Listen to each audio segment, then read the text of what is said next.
to rely on technologies that don't even exist today at scale and that science says perhaps never will. We are not telling you to keep talking about reaching net zero emissions or carbon neutrality by cheating and fiddling around with numbers. We're not telling you to offset your emissions by just paying someone else to plant trees in places like Africa, while at the same time forests like the Amazon are being slaughtered at an infinitely higher rate. Planting trees is good, of course, but it's nowhere near enough of what is needed, and it cannot replace real mitigation and rewilding nature. And let's be clear, we don't need a low-carbon economy. We don't need to lower emissions. Our emissions have to stop if we are to have a chance to stay below the 1.5-degree target. And until we have the technologies that at scale can put our emissions to minus, then we must forget about net zero. We need real zero.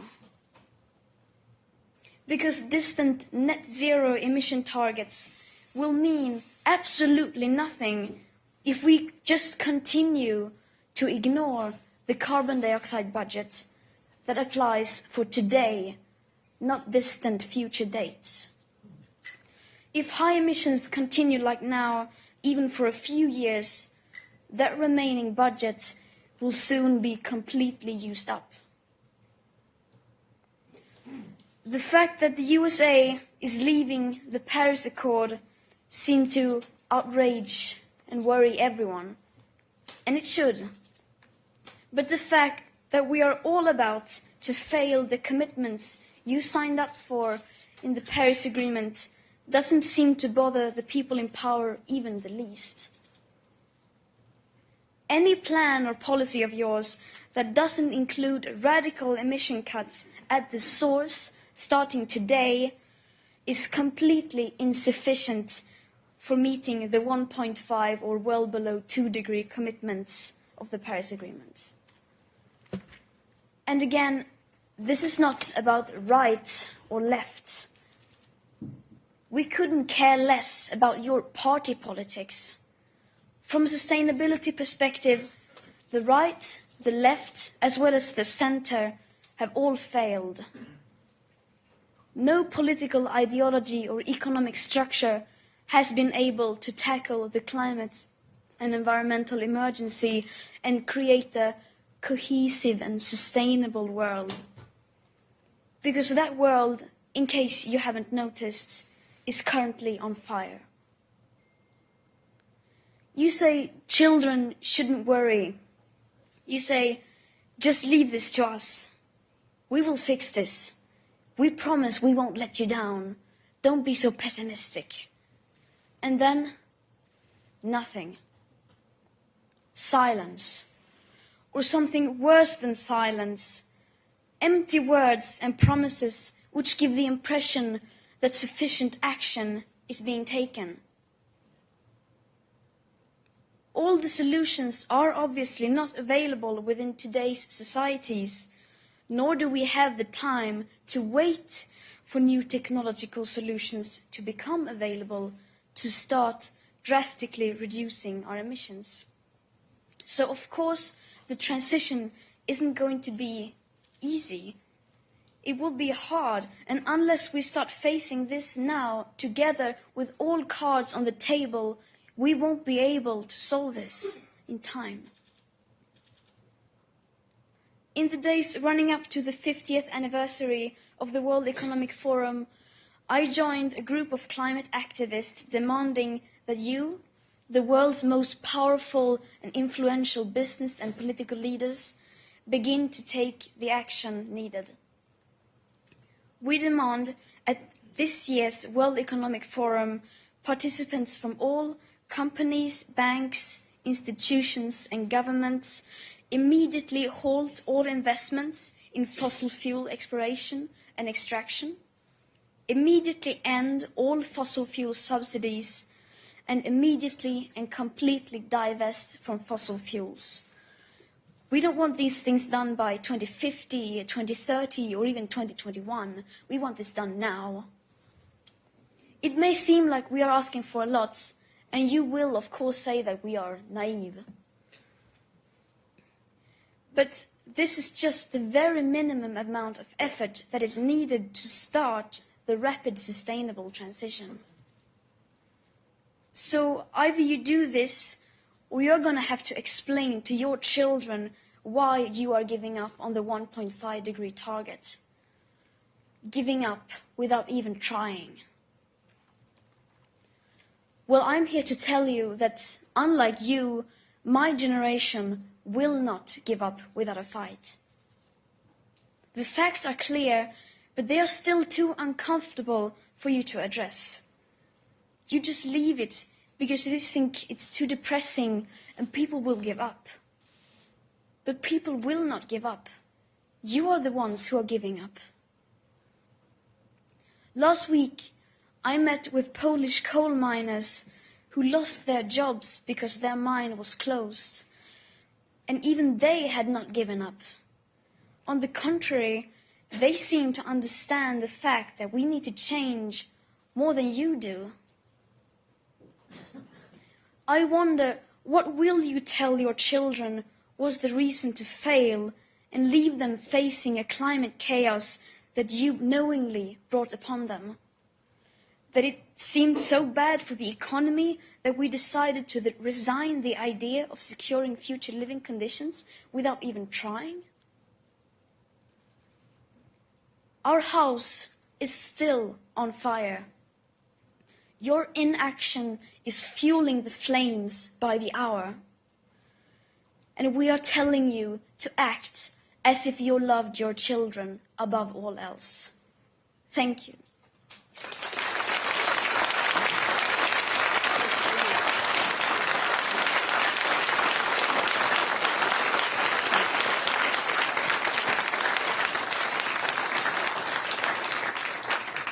Thank you, Greta, for those stirring and provocative words and for your leadership on this issue. I am going to start by asking our panelists a number of questions. We also want to open it up to you by the end of the session. And if you could please join us at wef.ch/vote. We will also get you registered because we'd like to take a couple polling questions in the middle of the session as well. Majun, I'd like to start with you. China is by far the largest emitter on Earth. And what would your response be to Greta? What will it take for China to really emerge as a leader on this issue, even probably without the U.S.? Yeah, I think I greatly salute Greta's efforts because it has helped to vastly increase the public awareness globally. I think the public must play a vital role, if we want to avert a climate crisis. And this is quite evident in China, during this economic development in China, just like in the West, our fossil fuel consumption have vastly increased. From the year 2000 to 2011, just 11 years, our coal consumption have been tripled, burning half of the world's coal. And the original projection is for that volume to be doubled before we peak by 2040. Thinking about this is not sustainable at all. But Chinese people, our citizens, made their voice heard, when Beijing and the surrounding regions suffered from long stretch of smoggy days. Demanding for clean air, millions of citizens made on social media. And then the government responded by started monitoring and disclosed PM 2.5 and then roll out a national clean air action plan. And I'm happy to report, through all this public-private partnership, during the past 7 years, Beijing's PM 2.5, the fine particles concentration, have dropped from 90 micrograms to 42 last year. So more blue skies. And during the process, the toughest issues of coal, China's coal consumption increase have been brought to an abrupt stop. Last 7 years, not much increase at all, stagnated. But that's not enough. Our mission have not been accomplished. We're still burning half of the world's coal. and we need to do more. But now, at this moment, we're facing the economic downturn locally, and globally, we're facing the trade war and also the withdrawal by the U.S. government from the Paris Agreement. All these are not helpful. So we need to find innovative solutions which tap into the market power, which can balance growth and protection. But all this need people to join the efforts. So with that, I truly salute the efforts to raise public awareness. Oliver, you had Allianz, one of the world's largest insurers, and in September, along with the United Nations, launched a net zero alliance, which is basically encouraging managers and some of the biggest funds to reduce to be carbon neutral by 2050. And it feels, to Greta's point, why does it take so long? 2050 is 50 years from now. Yeah, it's it's not 50 years from now, but only 30, thankfully. But it's still too long. So I fully share the outrage. I have a 19-year-old daughter who is asking me the same question every day. We heard part of the answer just now, but I want to be a little bit more optimistic. We have to be between outrage and optimism. I cannot get up every morning and just be outraged. I have to run a large institution. That's the largest institutional investor in Europe, probably. We have to do something. So we're trying to connect the optimism and the outrage by doing stuff practically. And financial markets have been very weak in supporting, and investors very weak in supporting the transition. So I was personally in Paris 5 years ago, and I have to admit that I think we had much higher ambitions than what has been achieved. But I would like to point out a simple thing. It's the first time that business is leading and governments are behind. In the past, it was always governments demanding business to change business models, and then we had to adapt. Today, unfortunately, I believe that governments are behind the curve. Behind the curve. I can only speak for my home country. We always talk about the plans when we would get out of coal, but we're discussing dates, we're not discussing action. And what we are trying to do is put real action behind it. Now, you can debate the 250, but the reality is we started with $2.4 trillion committed to go net zero. We had nothing before. Probably by the end of the week, we will have more than doubled it. And once we're on the track, we can talk about acceleration. But all of this, sorry to say, we need to move from outrage also to science. We need to do practical things to say, how do we actually address it? But I also will say, without proper support of the governments, particularly in the United States, in China and India, which is also planning to massively increase coal emissions, it will be futile. So we're going to do our job. We're going to exert the pressure that we can, and we work every day to make it faster. But there's a limit to what you can do. So just to repeat that, you're trying to get a doubling of the commitments this week at Davos by meeting with various investors. Yeah, and the key constituents group, and you can all help, is the sovereign wealth funds. The most amazing thing I found out over the last year, that we can convince very strong asset owners, CalPERS and others that have led the way in the United States, Pension Denmark and Scandinavia is always with us, our colleagues from AXA and others, we are committed. The most amazing thing is that the sovereign wealth funds, often by countries that have huge carbon issues, have not yet signed up. So we need to make sure, the Norwegians need to sign up that make all their money with fossil, that we need to get the Japanese involved. By the way, Chinese government institution, their pension money can be invested, so we could mobilize trillions and trillions more into the right direction. And then I'm very happy to talk about acceleration. But first, they need to commit, and then we speed up.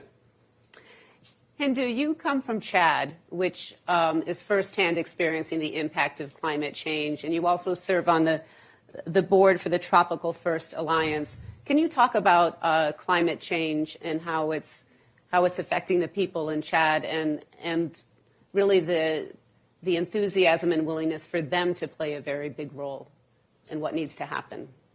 Sure. Starting just by what Greta said, our house is burning. She said at the beginning and at the end. So for an indigenous peoples, when they say the forest is burning, it's not just like a language of expressions. It's our real home that's burning.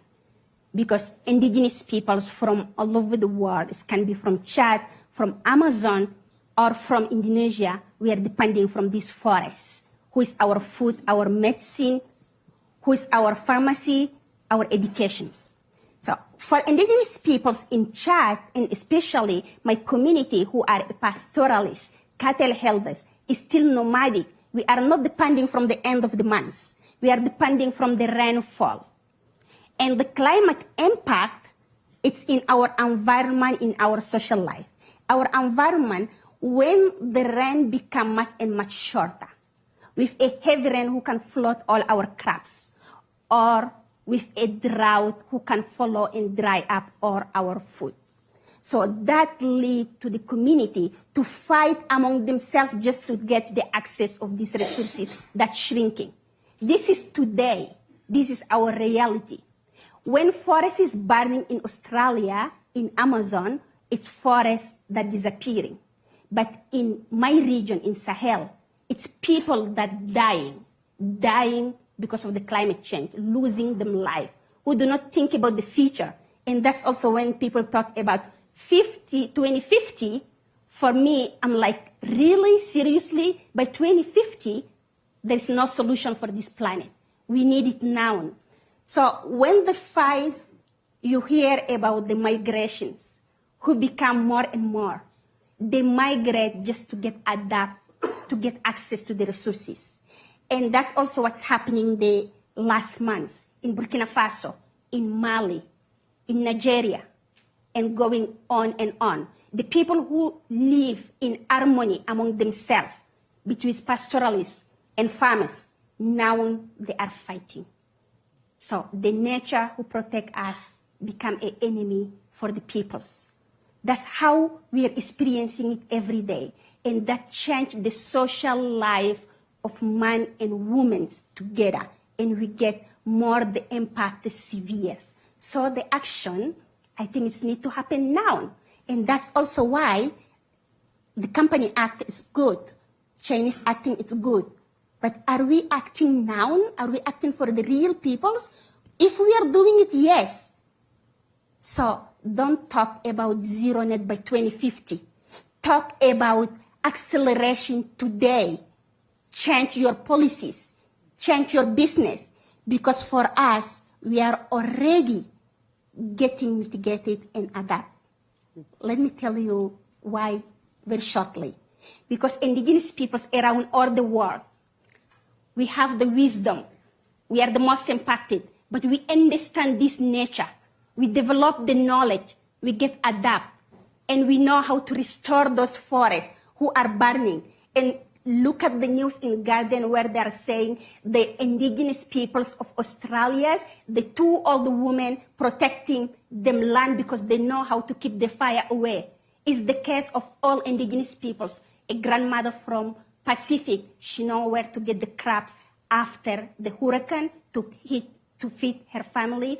As my uncle and auntie's cattle, when they move, they know how to restore the ecosystem. So business need us because we are the future. We are the solution as indigenous peoples. So you need to listen from us, learn from us, and get your business sustainable. You cannot kill your partners because for us, the nature is our partners, we protect it. And for you, you need to protect your business and listen to us. We help you to do that.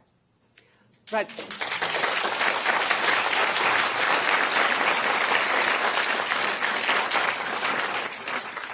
Rajiv, you're the president of the Rockefeller Foundation and also worked in the Obama administration where you were known for working with both Democrats and Republicans.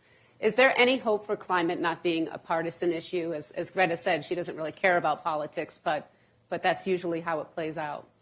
I think there absolutely is. I'm so glad that Hindu just gave us that passionate description of how climate change affects people and lives today, right now, not in the future, not only in the future.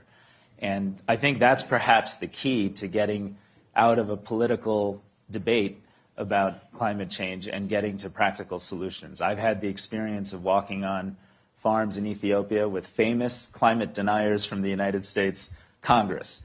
And when they talk to farmers who are growing food to feed their family, barely getting by, and they recall the past famines in Ethiopia and what that was like, and they hear these farmers say, every year it gets hotter, it gets drier, rainfall becomes more erratic, and we face a longer period of food insecurity on a regular and annual basis. You can't argue with that. And that's not about a debate. That's something that is the felt experience of hundreds of millions of people. And in fact, climate change today bears its brunt mostly on the bottom 2 billion people on the planet. And so our commitment to Paris, our commitment to be serious and urgent in taking actions to meet those targets is not just about protecting the future. It is also about protecting today people who rely on climate, environment, and those natural resources to survive and to thrive. At the Rockefeller Foundation, we support 15 million farmers in Africa with improved technology and financing, and we see every day practical solutions that should be free from political debate. We know that it's not future technologies, they're current crops and access to fertilizer and access to services that can help farmers move their communities out of food insecurity. We just, a few months ago, launched a $1 billion joint venture with Tata Power in India to bring renewable solar microgrid energy to communities that, frankly, the government says they're connected to electricity, but they're not. They get a few hours a day, and they can't grow their communities that way. We now, with solar technology and improved battery and storage solutions, can provide power at a lower cost, fully loaded, than any coal plant connected to a grid, connected to extension into those rural communities. It's a fallacy to believe that solving climate change has to trade off with the living standards and improved living aspirations of the world's 2 billion poorest people. And I think in that space, we ought to be able to find really practical bipartisan solutions that can solve both challenges, climate and poverty. But could I challenge that a bit? I know backstage we were talking, is it a fallacy to expect that people who don't have electricity yet are going to be able to not rely on fossil fuels? Is there like a little bit of a reality check that we need in terms of how we help those people? Yeah, I think those who have must carry their responsibility to those who have not. Taking China as example, you put it quite correct that we're by far the largest emitter in the world. This is a result of China being the factory of the world. Increasingly, we're manufacturing to meet our rising demand. But in the meantime, we're still manufacturing for many parts of the world. And all those exports carries a lot of embedded carbon and pollution. And 2007, we launched the Green Choice Initiative when we map out the factory's performance in China and found many of them are major suppliers to those global brands' day-to-day consumption. And during the past 10 years, many of them started responding, and they started motivating thousands upon thousands to change behavior. Having said that, there are many businesses which are not doing that. We're tracking 439 brands, and among them, 300 are not really want to even take a look at those violation records. We have 1.6 million records of violations compiled in our database. But if they compare the list, they can easily identify the problem. But many businesses would not take a look at that. And more recently, the green finance policy in China have enabled, we respond to that and develop a dynamic environmental credit rating system. And 6 million factories can give dynamic ratings. And there are so many who claim that they want to go ESG investment. Many are making heavy investment in China. We checked some of the portfolio. They're not all clean. There are all this data available. I mean, are you really doing that? I mean, are all this So there's a press release saying they're ESG and they're doing something completely different. Many of them are not factoring in the so-called Scope 3 carbon emission, meaning the supply chain. Supply chain usually account for 60, 70, sometimes 80% of the total carbon emission. If we don't integrate that into the action, if we don't distribute that to factory of the world like China, and of course now to many other developing countries, then Paris Agreement, we won't be able to achieve that. So just keeping your global headquarters eco-friendly does not do it. Changing the light bulb or reduce some business traveling, that's not enough because by far the largest emission is during the manufacturing process. And those dirty work, those heavy duties still being carried by China now. And some other countries going to take it over. But this time, we want to stop the migration of all this pollution. With all these new technologies available, China have done so much monitoring, install automatic monitoring on tens of thousands of major emitters. Now, every hour, if you check our mobile app called the Blue Map, you can pull out thousands upon thousands of major factories' hourly disclosure data. We visualize by helping people to see whether they're in red or in blue. And there are major brands like Apple, like Dell, like Levi's, Adidas, H&M, the Target, Gap, they started tapping into that. But there are so many more which turn a blind eye because, So I would hope that the people, especially the younger generation, with all this enthusiasm, to pay more attention to the business, actual business action rather than their, just press release. Oliver, why is it so hard to reduce this fossil fuels and to get business to really comply? We've just heard it. We have competing objectives, right? People want to have livelihoods. They want to grow. They come from very low living standards. And while we see that in China and other peoples of India, people says, I want electricity and I don't care whether it's coming from coal. And the pressures, but there's all excuses. I want to pick up on what we've just heard. The financial markets have to play a much bigger role, particularly banks also, in lending and others, not to give money to supply chains that do not listen. So what we really need is transparency, who's doing the right thing, rather than greenwashing. And it's very important that policymakers now make a decision that says, we want to understand what happens in your value chains in business. We are doing it individually. We're doing it with the Asset Owner Alliance. We're asking the businesses, but it's this 10 out of hundreds of trillions. So we need to make this change at scale. So I wish we get the support, not just this week, but others, to really increase it by 50-fold and not take 30 years to do it, but over the next 2 years. Because if there's no funding for the supply chains, there is no business model that can continue to pollute the world. Should companies be required to disclose their carbon emissions? They're not now. Absolutely. Absolutely. But we have many other things. For example, in Germany, we are taxing energy consumption. We are not taxing carbon footprint. So there's zero incentive to move out of fossils. So pretty please, for all the warriors, let's do some practical things that we can do. Mm-hmm. And even if reforestation was just criticized, in many, many countries, we are giving tax incentives for exactly the wrong type of forest to be built, not the ones that are sustainable for droughts or for fire and others. We're actually fast-growing growth. So there's so many things that we can do tomorrow, but it has to be done. Hindu, President Trump just announced a pledge to build 1 trillion trees, I believe, in a reforestation initiative. Is that going to help? And could you talk about broadly the role that nature, the natural world can play in reducing climate? Okay, well, I will come back to this one. Okay. But just I want to react in, we are having two separate words here. When we talk about people want the electricity, I'm like, seriously? People who didn't get food for themselves, who can eat 3 meals a day, are they going to think about having electricity that's going to add the bill for themselves?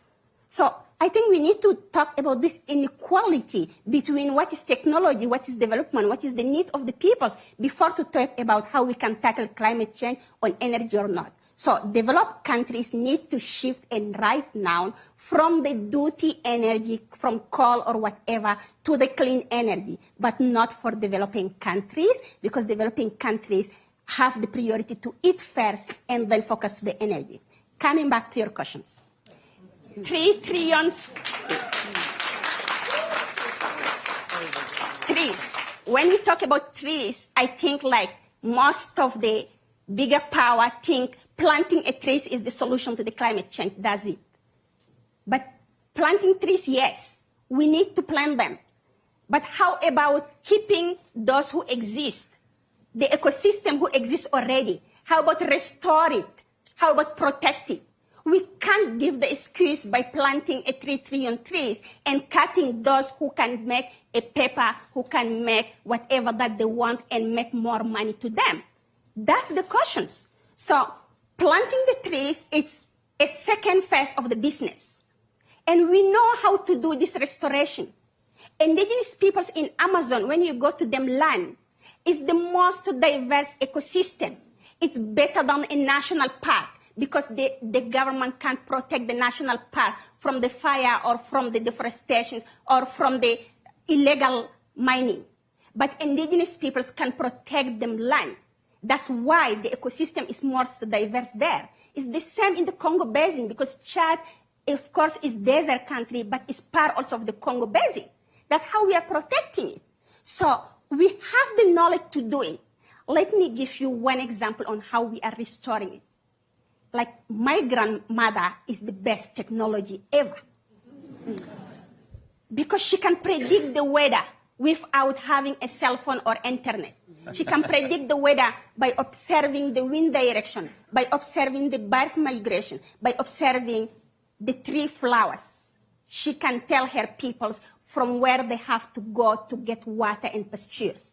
So this technology to restoring her ecosystem can protect her peoples. And that's how we are getting protect. Even we are the most impacted, but we is still in our feet. And we are going to be in our feet for far.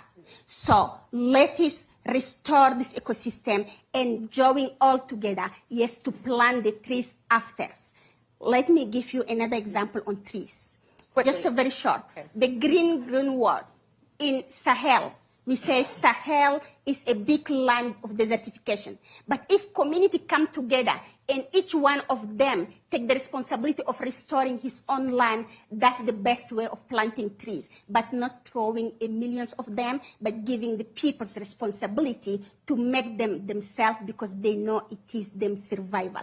So how I'm seeing this tree planting can be successful. Mm-hmm. Rajiv, how do you square this conflict between the developed world and the developing world and the role that each needs to play? You have big investments in Africa and in India. Well, and when I was in the Obama administration, was part of both the Paris Agreement and also the sustainable development goals, saying that we can achieve zero poverty by 2030. And both are, in fact, achievable and both can happen together. And it's not that difficult to figure out how. First, the 20 largest countries in terms of emissions are absolutely where efforts to get to zero emissions should start. And that is hard to imagine that being successful without government policy participation from China, the United States, and India. And right now, I'd say all three are going the wrong way. And even though China has done some things that are quite appropriate and notable, they're still financing 150 gigawatts of new coal plants in China, and much of it is actually in other countries around the world. The low-cost state-supported financing is in Kenya, it's in Guinea, it's in India, it's in Colombia. So I think it's important to recognize that this is a global issue, and the top 20 countries that emit have to have the politics and policies that say we're serious about getting to reduction. And with all due respect to corporations, it's very hard to see corporations using voluntary action to solve this problem. Second, I actually do think we have to refocus on the living standards and aspirations of the world's bottom 2 billion. And it is possible now to provide renewable-based energy to meet the growth needs of that population. And even recent World Bank studies from last year are already out of date in terms of their own assessment of where the lowest cost electrification strategy is from renewables. And I'm confident this year, in our one project in India, we'll be providing power based on solar mini-grids to communities that have never had access to electricity at 15 cents a kilowatt hour. At that price, it beats every other alternative. And I have met women who have sewing machines and say, you know, I was finally able to get a electric sewing machine, double, triple my income, send my kids to school. A gentleman who works on a farm that's able to buy a rice huller and improve their post-harvest processing. Those are the kinds of things that will create employment, growth, and opportunity for the world's bottom 2 billion. And if we do not take their aspirations seriously as part of this effort, we're failing the other big challenge of our moment, which is the deep inequality that threatens the politics, that threatens us from being able to do things on climate that matter. And finally, I would just say, I do think there's a tremendous amount of space to move from divestment to investment. Rockefeller and a bunch of other foundations have moved away from fossil fuels in their direct investments. But even more important than that, having incentives to create investments so we have the trillions of dollars to create the technologies and the solutions that are necessary. It's not the only solution, but it has to be part of the picture, and we're proud to be associated with a number of those enterprises. I want to ask all of you some of your opinions. We're going to cue to a question over who has the biggest responsibility for reducing emissions. Is it government? Is it the business community? Or citizens? If you could enter your responses. We're not seeing much for citizens here, which is interesting. Okay. That's fascinating. And if we could, so government seems to be in the pole position here, as many on the panel have said, of needing to play a bigger leadership role. Can we cue to one more question? How concerned are you that 2020 will pass and we haven't made the progress that we need? Somewhat concerned, alarmed, status quo is fine, not at all concerned. Wow. Okay. Well, Greta, you are getting through, that's for sure. We have a lot of questions that have come in, and our time is rapidly disappearing here. So Oliver, there's an interesting question about nuclear power here, and I think to all the panelists, Germany took a step back in nuclear power, obviously with the Fukushima accident. What role does nuclear power play moving forward in terms of reducing climate warming? I'm not an expert on technology, so to say that up front. And unfortunately, a lot of these things are discussed without facts. So, by the way, one of the things that we're doing with Net Zero is to have what we call the science-based target initiatives driven by the United Nations. So we need the facts. There are many ways to bring nuclear into the picture with more modern technology. So we wouldn't exclude that. I would like to pick up one point that he has. The commercialization of new sources, sustainable sources of energy has happened much faster than we could all imagine. So not just divestment of fossil fuel, new fossil fuel, but putting a lot more assets behind new technologies and their scaling.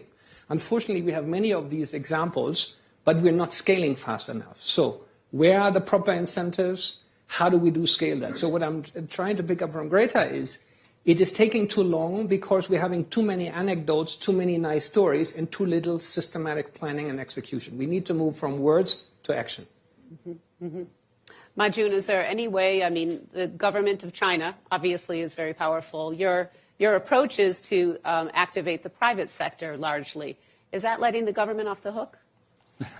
Yeah, the government must play its role for sure. The whole reason that we as an NGO can compile so much data is because the Chinese government, in response to the public demand for data, started rolling out all this monitoring and data disclosure. And we also changed the legislation, making our supervision much tougher. So, but I do think that, contrary to what many people would think, in China, if the government try to do something, it can do something. There's also limit there. So the government also need people, need the public, need to send the clear message, and also the government also need the business to join the efforts, especially now. And now there's such a vast development of IT technology. I would definitely agree with Oliver. I just recently met with our solar panel manufacturer. During the past 10 years, there's a 90% drop of the cost, and they said they're on their way for another 90% drop. And we have the first solar panel, power plant, which can generate power electricity cheaper than the coal power plant. So I think all these are major opportunities, but we need motivation. We need incentive for this to be tapped. All this technology is available. Nuclear, pushing the the whole cost to the future generations, with all this spent fuel, disposal. So I do think that now, if we all, share this view that the house is, our house is burning, our whole planet home is in danger, then we need to, come together to make our voice heard, to motivate, as citizens, as consumers, you can do so much because the whole business would respond to that if you choose that you care. Changing your day-to-day behavior is important. But if we can play our role more smartly, tapping into all this new... Making the data more transparent. No technology, then we can scale up our efforts and achieve our target in a practical and much sooner way. In meeting Greta's challenge, I'd like to ask all of you, what is the single thing, if you were talking to a peer about today's panel, what is the single thing that you would recommend that we should do to avert a climate apocalypse? Anyone like to start? I can go.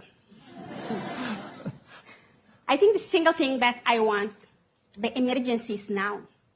It's not tomorrow. So the action needs to be now. Because what are we waiting for? Forest burning, food becoming difficult, but people dying. Nothing more for me than seeing the community that dying, who do not have future for tomorrow, then who cannot think about the next 50 coming years. So the action have to happen now, and Davos is a big opportunity. 50 years, so it's now time to open all our mind, our eyes, from business to the big politician leaders who are here, to take a radical step further, shift the economy to the clean one, and take the decisions to change all and every system to the sustainable one, to save them peoples, to save themselves. Indigenous people saving ourselves with our knowledge. And it's the time to listen for us. Give us our place. We can talk, and we know how to do it. We know how to protect it. So lie on our back. Don't be in our face. And give us the way to act all together right now. Yeah, I want to say, of course, it sounds like advertising, but yeah, you're welcome to download the Blue Map app, and because you can see the word is, sometimes our home is on fire. We track the global kind of air quality, and most of the time, China, India, we're suffering from very severe air quality problem. But more recently, we started seeing in the Southeast Asia, Borneo, sometimes all this burning, and Amazon, Australia. It's hard to imagine. San Francisco, the LA, those California, there's bushfire. So we can see it's on fire. But in the meantime, you can see 3 million factories located on the digital map, color coding according to their level of performance. I challenge the business to look into that, because we're tracking hundreds of brands also on the app. You can see as consumers or business leaders how they perform. I hope we can come together based on the data transparency. Very tough. Very tough. I don't want to say something that sounds great, but it's not doable. But I'm getting out. At the beginning of the week, we said, we'll be successful if we do 2x. We have to think as a startup and not like a 130-year-old company, which we are. We have to do 10x in terms of getting the commitments. And we'll try to do it as quickly as possible. So not just doubling, 10 times what you started with. And how long? We don't have 30 years. That's for sure. Mm-hmm. Rajiv? I think my big observation is that this takes all of us. And you had that chart that said it's 50-some% government and the rest private sector. At the end of the day, we need governments to set policies, make agreements, and live up to those commitments. And I agree with Greta's observation that we're nowhere near meeting those Paris commitments. As so many people felt they were insufficient as they were, and we're going to roll into Glasgow this year, at the end of this year, and I think people will see that we're just not on a path where people are living up to the commitments that were made just a few years ago. So governments have to offer real leadership. I applaud Alain's, and I think the private sector and companies have to take this on as well. But I also think citizens matter, and citizen activists that are putting this issue on the map and making it the cause of our time, citizen scientists who are inventing new solutions, citizen activists who are working with indigenous populations. It's so critical that we all think of this as something each of us has to do, including changing the way we eat, changing the way we buy products, changing the way we live our lives so that we can be part of the solution. I'd like you all to join me in thanking Greta and our panelists for a fascinating discussion.